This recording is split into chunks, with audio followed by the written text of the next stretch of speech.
नमस्कार।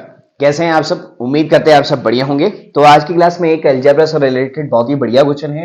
वीडियो को पॉज करें और एक बार इस क्वेश्चन को खुद सॉल्व करें। अच्छा, आपकी प्रैक्टिस के लिए भी एक क्वेश्चन जो है वो मैंने दिया हुआ है, जिसका आंसर आपने क्या करना है, कमेंट सेक्शन में करना है। ठीक है, अगर आपको समझ आ जाता है। अगर आपको पहले से आता है तो आप डायरेक्ट उस सोल्यूशन पे जा सकते हैं और उसको आंसर सॉल्व करके मतलब आंसर कमेंट सेक्शन में कर सकते हैं। अच्छा, ये वाला जो कंसेप्ट है ना, ये वैसे लॉग से भी हो सकता है।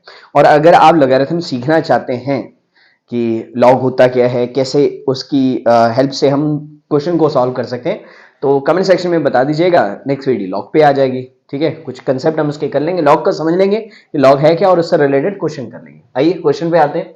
तो मैंने हर बार कहा है कि आपको चीजें पता होनी चाहिए कि कैसे डॉट्स को हमें क्या करना है, कनेक्ट करना है, चीजें कैसे जोड़नी है।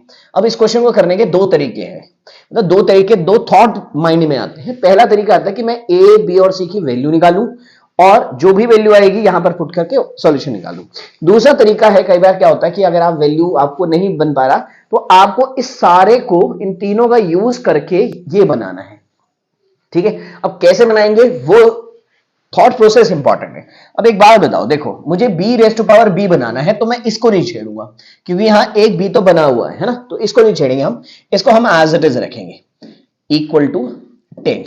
अब मुझे अल्टीमेटली इस c की वैल्यू b में चाहिए मुझे।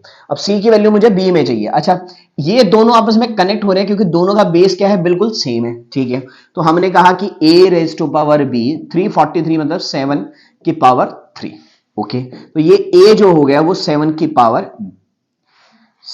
पावर 3 बाय b हो गया। ये इधर जाके 1 बाय b हो गया ना। ठीक है, पहली बात। दूसरे वाले से अगर मैं कहूं, वो कहा हुआ है a raise to power c equal to 7 और यहां से जो a हो गया वो 7 raise to power 1 upon c हो गया। अब दोनों a के इक्वल है, यानी कि दोनों आपस में इक्वल हो गए। तो यानी कि 7 3 बाय में b equal to 7 1 upon c। Base same है, इक्वल में है, इसका मतलब एक्सपोनेंट भी आपस में क्या होंगी, इक्वल होंगी। तो ठीक है, कर देते हैं 3 by B equal to 1 upon C के।